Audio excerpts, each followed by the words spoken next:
Dando sequência à nossa programação, eu gostaria agora de convidar o presidente Luiz Vasconcelos para estar conosco aqui, para a gente poder bater um papo sobre a gestão. Por favor.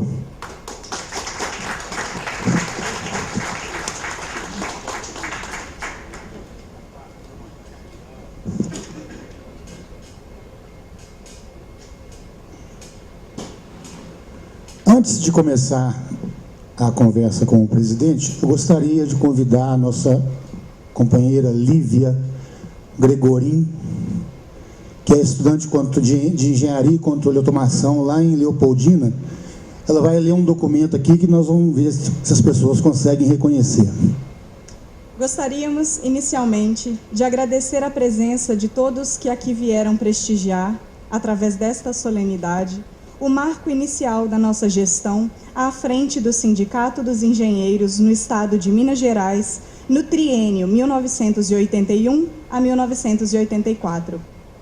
Para que aqui chegássemos, um longo caminho teve de ser percorrido. Um caminho de trabalho e dedicação por parte de muitos, e como é de conhecimento dos senhores, também de muitos obstáculos. Porém, é com grande satisfação que verificamos, ao final desta primeira etapa, um saldo altamente positivo e compensador. Citamos apenas um exemplo. Fomos empossados no dia 6 de fevereiro próximo e recebemos naquela data o livro de registro de sócios do sindicato com 2.018 engenheiros inscritos. Em 1º de janeiro de 1978, este número era de apenas 945 engenheiros. Naturalmente, vários fatores contribuíram para este aumento de associados, mas uma parcela significativa foi inegavelmente fruto da mobilização em torno do sindicato, empreendida pelos colegas que constituem o alicerce da chapa Atuação Sindical, ora à frente desta entidade. Embora hoje estejamos voltados para a imensa tarefa que temos pela frente, gostaríamos de relembrar com os senhores algumas passagens de nossa campanha e do processo eleitoral a que fomos submetidos. Nosso programa de trabalho, iniciado há exatamente um ano atrás, foi elaborado com base numa ampla pesquisa de opinião e consultas a engenheiros de diferentes especialidades e áreas de atuação. Procurou-se responder de maneira abrangente, àquela época, as principais necessidades dos engenheiros mineiros, que podem ser resumidas nos seguintes tópicos gerais: garantia de emprego, defesa do salário profissional, ciência e tecnologia independentes, aprimoramento do ensino de engenharia, autonomia e liberdades sindicais. A primeira vitória nas urnas, ocorrida em 14 de maio de 1980, constituiu-se num referencial importante do rumo impresso, mostrando a receptividade e confirmando a justeza do programa de trabalho. No intervalo entre a primeira e segunda eleições, foi realizado o primeiro Encontro Nacional de Sindicato de Engenheiros em Gramado, Rio Grande do Sul, sob os auspícios da Federação Nacional dos Engenheiros, tendo, naquela oportunidade, a chapa Atuação Sindical enviado 3 representantes e 2 trabalhos numa demonstração inequívoca de nosso interesse e disposição em atuar na única entidade legalmente representativa da classe, que é o sindicato. Cabe destacar que as conclusões do encontro, tornadas públicas recentemente, inclui a maioria, se não a totalidade, das fontes principais do nosso programa, o que demonstra o consenso de opiniões e de propósitos entre a quase totalidade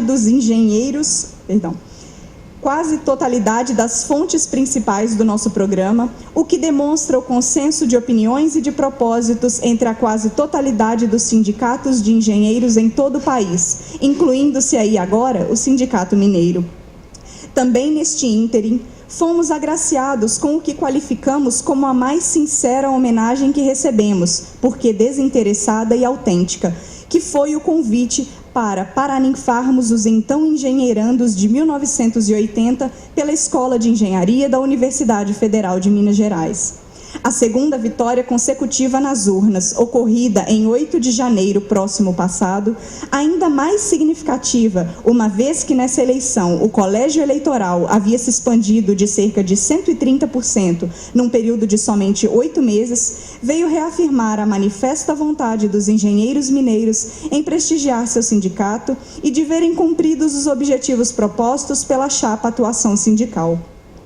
Neste momento em que comemoramos também o término do processo eleitoral passado, diga-se de passagem, um dos mais polêmicos e tumultuados que se tem notícia na história sindical brasileira, gostaríamos de salientar que não prevalecem entre nós as figuras de vencedores e vencidos, mas sim a visão de uma categoria coesa em torno de seu sindicato na defesa de seus legítimos interesses.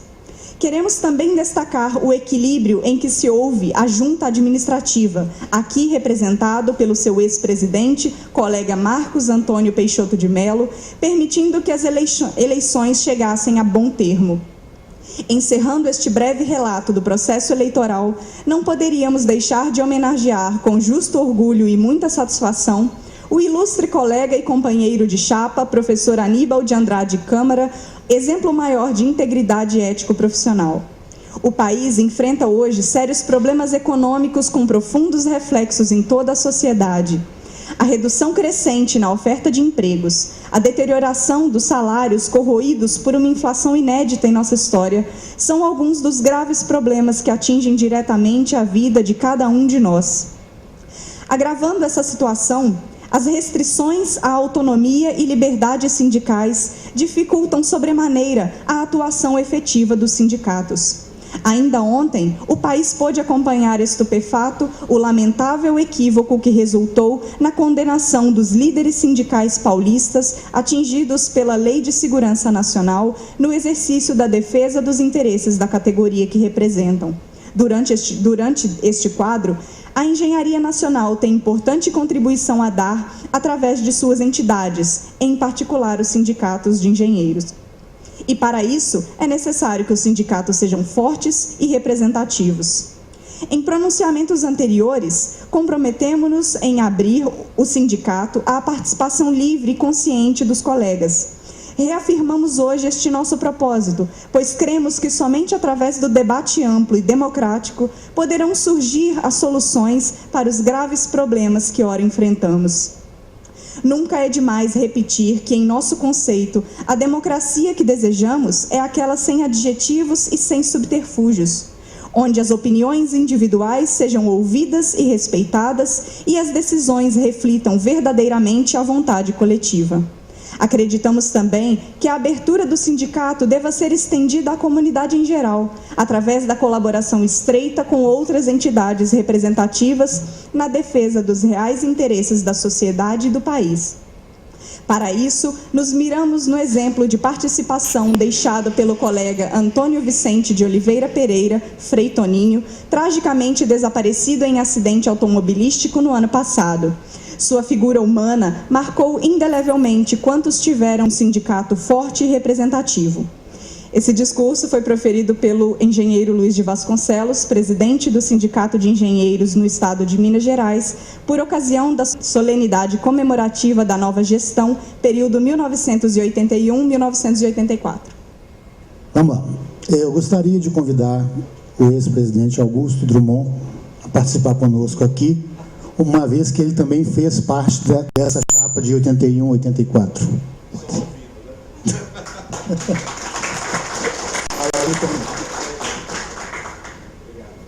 Luiz, presidente Augusto, colegas, companheiros, estudantes, diretores.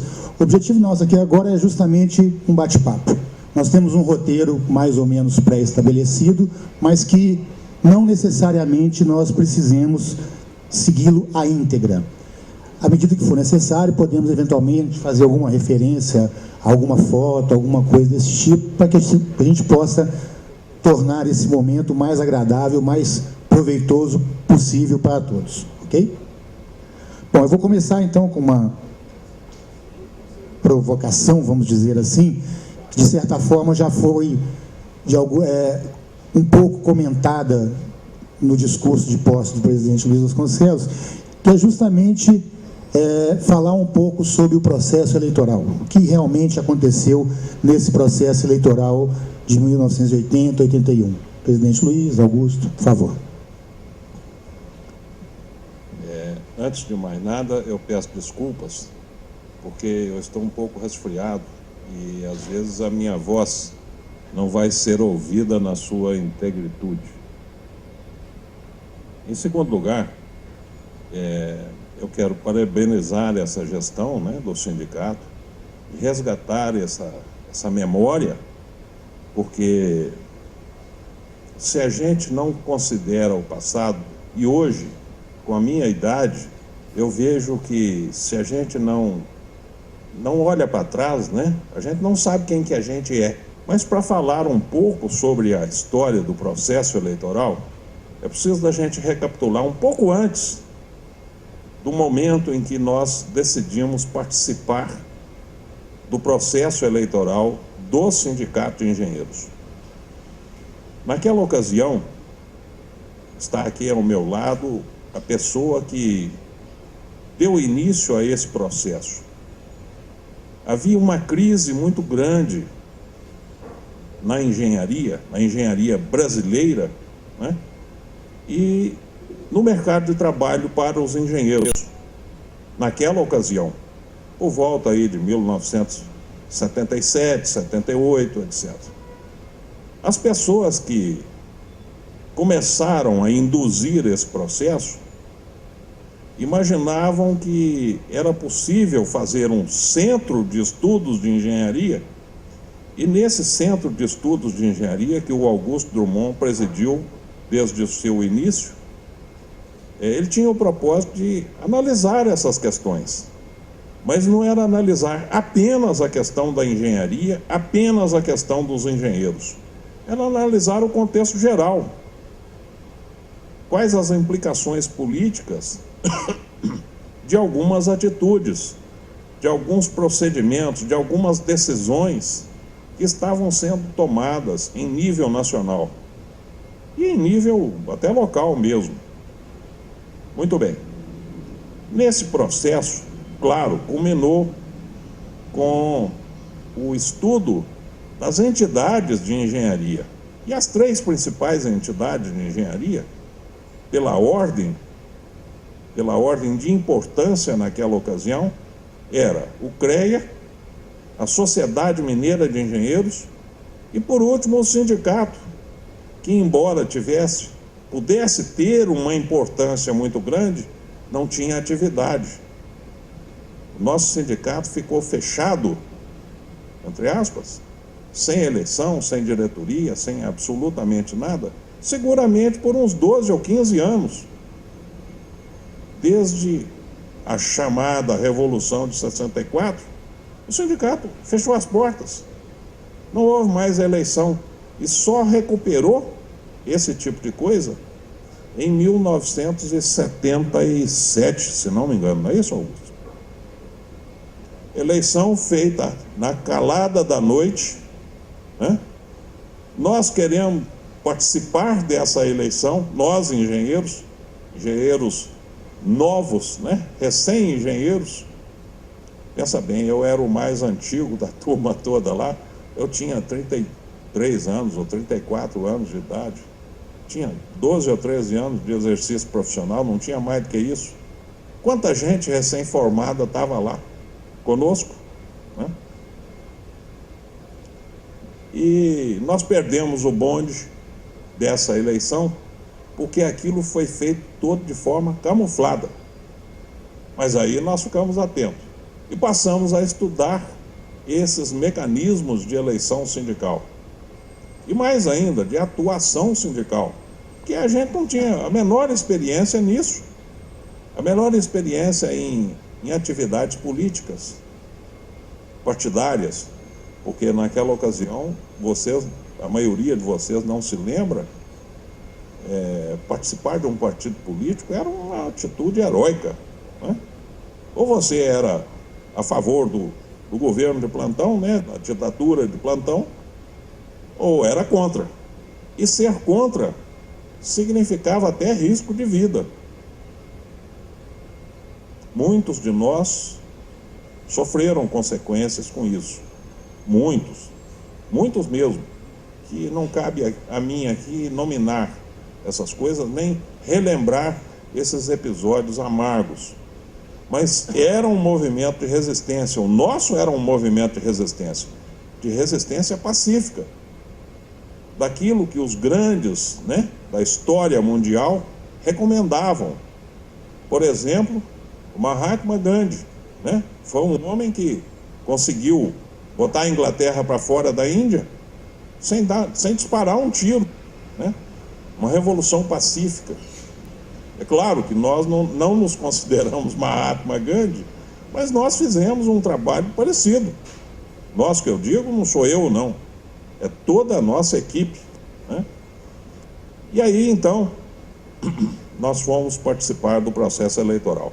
Completamente imaturos, completamente inconsequentes, sem saber ao certo como é que era desculpe, o processo eleitoral. Fomos para a luta. A eleição sindical, naquela ocasião, era toda controlada pelo Ministério do Trabalho. Aliás, todo o processo sindical era controlado pelo Ministério do Trabalho. E aqui em Belo Horizonte havia uma delegacia, existe uma delegacia regional do trabalho, cujo delegado era a autoridade maior, era o representante do ministro, né? Mandava e desmandava naquilo que ele bem entendia. E a coisa toda cheia de portaria, de leis, etc. Ora, nós somos engenheiros, nós não somos advogados, né? Então nós não temos o conhecimento e a malícia do uso, do emprego das leis. Participamos do processo eleitoral como oposição.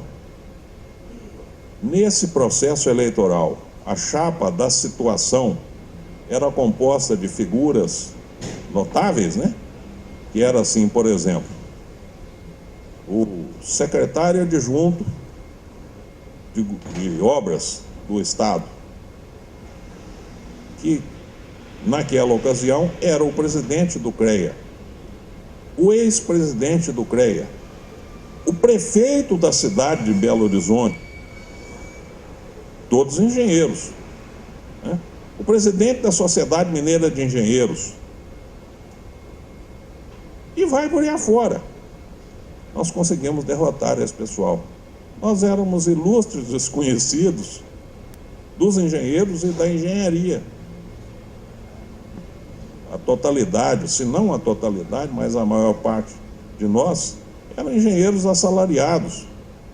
Nós não tínhamos acesso à grande massa de engenheiros, né? Não tínhamos. Mas conseguimos ganhar aquela eleição por 18 votos de frente. Uma eleição apertadíssima, eram mais ou menos assim, 200 votos, nós tivemos 18 votos a mais do que a chapa da situação, que se acreditava capaz de se reeleger. Bom, aquilo causou uma comoção, porque nós não éramos aceitos. Nós éramos os engenheiros comunistas, no dizer de muitos deles, inclusive do delegado regional do trabalho. Muito bem. Por vícios do processo eleitoral, que eles próprios fizeram, o processo foi anulado de forma ilegítima, que nós não demos causa àqueles erros, aquelas omissões. Nós fomos vítimas da situação. Aí venceu o mandato da diretoria que tinha feito o processo eleitoral. A saída foi haver uma intervenção no sindicato. Intervenção essa determinada pelo delegado regional do trabalho. Curiosamente, ele nos chamou lá para uma reunião e nos informou que a decisão dele era essa. Que ele então ia nos conceder um favor, olha só, as palavras dele, que ele ia determinar 2 candidatos, 2 diretores, eram 3, indicados pela chapa derrotada. E nós teríamos direito a indicar 1. Olha, era uma situação esdrúxula, né? Afinal de contas, nós tínhamos ganho a eleição. Nós éramos considerados por eles minoria, incapazes de assumir o sindicato. Foi decretada essa coisa e, assim, até uma certa ameaça velada. Se nós não aceitássemos esse acordo, ele faria o possível para que a intervenção se perpetuasse, não houvesse nunca mais eleição no Sindicato de Engenheiros. Ora, não era esse o nosso propósito. Sabe o que eu respondi para ele? Assim, olhando no olho, eu falei com ele: doutor Onésio, nós não temos medo de eleição, não. Nós ganhamos essa eleição com 18 votos de frente. Saiba o senhor que a próxima nós vamos ganhar com 180 votos de frente. E se tiver uma terceira, nós vamos ganhar com 1.800 votos de frente. E assim por diante. Nós vamos multiplicar por 10 a nossa vantagem. Foi dito e feito. Quando houve a segunda eleição, e houve mesmo, que nesse íntere, entre a primeira e a segunda, houve uma eleição que não houve. Ela foi cancelada no meio do caminho. O processo eleitoral foi cancelado. Ou seja, adiou-se mais 6 meses a entrada de uma nova diretoria no Sindicato de Engenheiros. Hoje eu tenho para mim que aquilo foi até proposital. Mas isso não vem ao caso. O fato é que nós persistimos, né, na nossa vontade, e essa vontade era uma vontade coesa de todos aqueles que ali estavam. Houve a oportunidade até de trocar alguns membros do candidatos, mas isso era de menos importância, porque o programa nosso estava definido ainda na época de Centro de Estudo de Engenharia. Foi ali que nasceu essa semente, né? Ali que nasceu essa vontade. E o interesse nosso não era só o sindicato, não. Nós queríamos reformular, remodelar e até melhorar, né, o entendimento do CREA, da Sociedade Mineira de Engenheiros, fazer com que essas coisas funcionassem, e funcionassem voltadas para os engenheiros, né? Porque o CREA era uma grande caixa preta, era um negócio inacreditável. Eu, como candidato, eu fiz um ofício para o presidente do CREA, eu fiz uma carta e protocolei lá no CREA, perguntando para ele quem eram os representantes do Sindicato de Engenheiros, porque eu não sabia quem que era. Aquilo era tudo fechado. Ora, os conselheiros são indicados pelas entidades de classe, e o Sindicato de Engenheiros tinha conselheiros indicados, mas a gente não sabia quem que era. Curiosamente, eu tive que pagar do meu bolso uma taxa, né, de registro daquele negócio ali, de protocolo. Pensa bem, eu estou pedindo uma informação pública. Isso é uma coisa inimaginável. Essa carta ficou sem resposta durante quase um ano. A partir do momento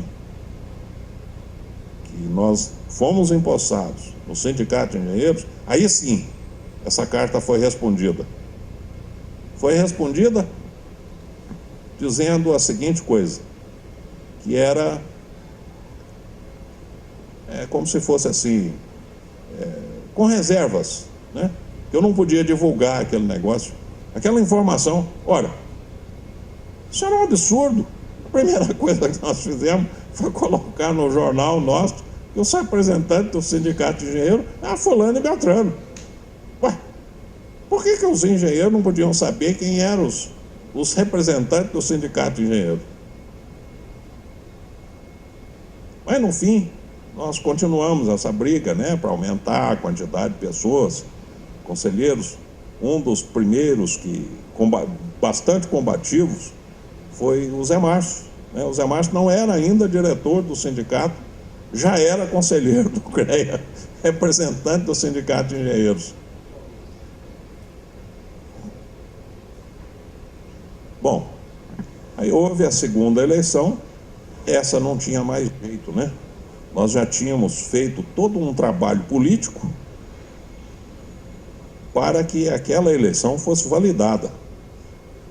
Curiosamente, a decisão de validar a eleição dependia do... Eu vou usar uma expressão em latim aqui, depois eu explico o que é. Um nihil obstat do delegado regional do trabalho. Esse nihil obstat é o seguinte: em priscas eras, né, para você publicar um livro, você tinha que se submeter o seu livro à igreja. E a igreja, então, através do bispo, do cardeal, sei lá o que é, revia aquela, né, lia aquela obra. Se aquilo não tivesse... É uma espécie de censura que a igreja fazia, né? Então, aí o cardeal escrevia lá, nihil obstat, cardeal fulano de tal, né? Então, nós dependíamos desse nihil obstat do delegado regional do trabalho. E, finalmente, ele deu. Mas isso foi numa sexta-feira à tarde. O Augusto está aqui, lembra-se muito bem. O Augusto ficou nervosíssimo, né, com aquela situação, querendo chamar até a polícia, porque o sindicato já estava fechado, né, essa altura do campeonato.